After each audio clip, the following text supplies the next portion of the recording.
Hello everyone, welcome to our aTech channel for a new topic. Today we're going to tell you about a very surprising discovery.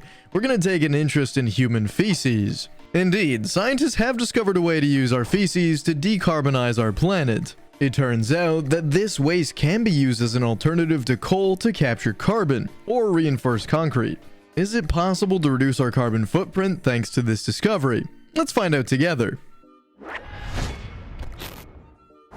On average, an American man weighs 90 kilograms, while an American woman weighs 68 kilograms. This means that an average man produces 500 grams of solid waste, while a woman produces about 300 grams per day. The weight of the man's stool depends on its water, fiber, and bacteria content. 75% of this weight is water. In the United States, wastewater treatment generates about 5 and 135 tons of sewage sludge. The country produces over 7 million tons of biosoils per year.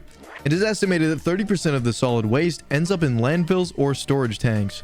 Wastewater treatment plants are estimated to consume over 30 terawatt hours of electricity per year. That's a lot of energy and a lot of money. Electricity typically accounts for 25 to 40% of wastewater treatment plants' annual budget. Pollution is exacerbated if this electricity does not come from clean carbon sources. Solid waste also produces greenhouse gases as the fecal matter decomposes. Methane and carbon dioxide are generated. Although it has a much shorter life in the environment, methane is 25 times more harmful as a greenhouse gas than carbon dioxide. Wastewater treatment is the third largest source of man-made methane emissions in the United States. But what happens during wastewater treatment? Well, sewage is the liquid waste from toilets, bathtubs, showers, kitchens that goes down the drain. Raw sewage sludge is a health and environmental hazard due to its high pathogen content and unstable nature. The objective is to decrease the pathogenic content of the waste in order to increase the solids content. The latter can be used in other industrial and agriculture purposes. The separation of disposal of waste from washing machines and dishwashers is called gray water, which is most common waste in the world. Black water is waste from toilets and those contaminating human waste. Wastewater from urban and suburban areas is carried through the sanitary sewer system and a wastewater treatment plant. It is treated using physical, biological, and chemical techniques to remove nutrients and solids. Until 1991, large amounts of sewage sludge were found in the ocean, but the overloading of nutrients in seawater has led to the ban of this practice today. Less than half of the world's sewage sludge ends up in landfills or incineration plants, while the rest of the solid waste is applied to solids during agriculture activity.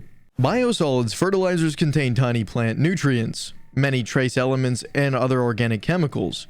The composition of these biosolids depend on the waste and treatment process used when applying to the soil.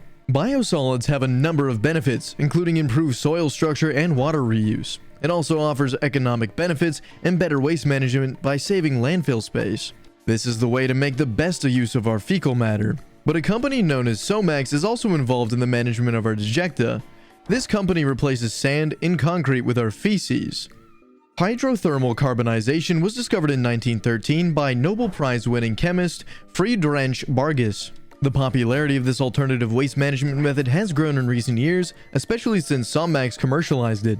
Hydrothermal carbonization is a process that converts many types of biomass into high-quality carbon natural molecular using heat and pressure in very short time. The HTC process also produces biochar, a humans-like product that can be used on mud, agriculture soils, and store CO2. This technique mimics what nature does when it forms coal, a process that takes 250 to 360 million years. Somax technology is able to do the same thing with sewage sludge in less than an hour. The resulting product may not look like coal, but it's alternative to it. Although the source is fecal matter, the high temperatures have eliminated bacteria and other biological threats, making the new fuel completely hygienic. The final project generated by this thermal carbonization can be used as fuel, such as biodiesel. The wastewater treated by thermal carbonization has great energy potential. The energy requirements from Somax sewage sludge dry process are reduced by 62% compared to the conventional drying techniques. We've already seen that sewage treatment plants consume a large amount of energy, which is why this new technology is so economical and efficient. Some studies show that the plant can produce up to 5% more biogas while saving energy costs. The waste can be treated 24 hours a day, 7 days a week, 365 days a year. Some countries like Germany and Italy have biogas production from wastewater treatment plants. They're El Dorado. This has led to a 40% increase in biogas production in Europe from industrial and municipal sewage sludge between the years 2013 and 2017. In addition to coal, biogas, and biosolids, there are other interesting applications for the use of our fecal matter.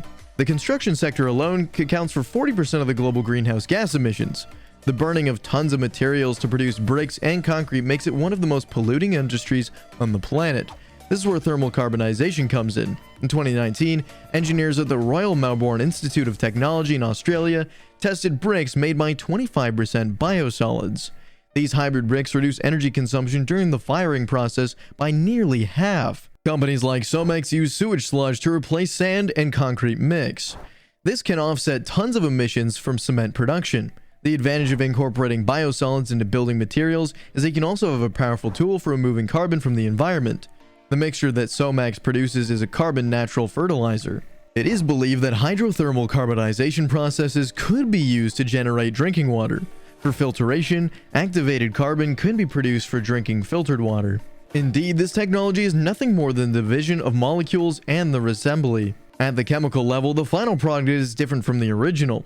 Generally speaking, the material resulting in hydrothermal carbonization can be used to manufacture everything from super compatible materials to fuel cells anodes, to power, to sign gas, to concrete, to steel.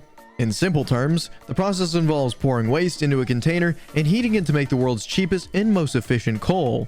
A Swiss study found that sludge resulting from the hydrothermal carbonization treatment costs about $700 per ton, while conventional sewage can cost about $1,000 per ton. Not only does this fecal treatment reduce energy costs, but it also produces less waste, which reduces operating costs. The US Department of Energy has advised implementing this technology in small and medium-sized wastewater treatment plants across the country. This new technology still has some technical aspects to evaluate, including the regulatory framework, but it is also possible that in the future, going to the bathroom will be a beneficial act to our planet.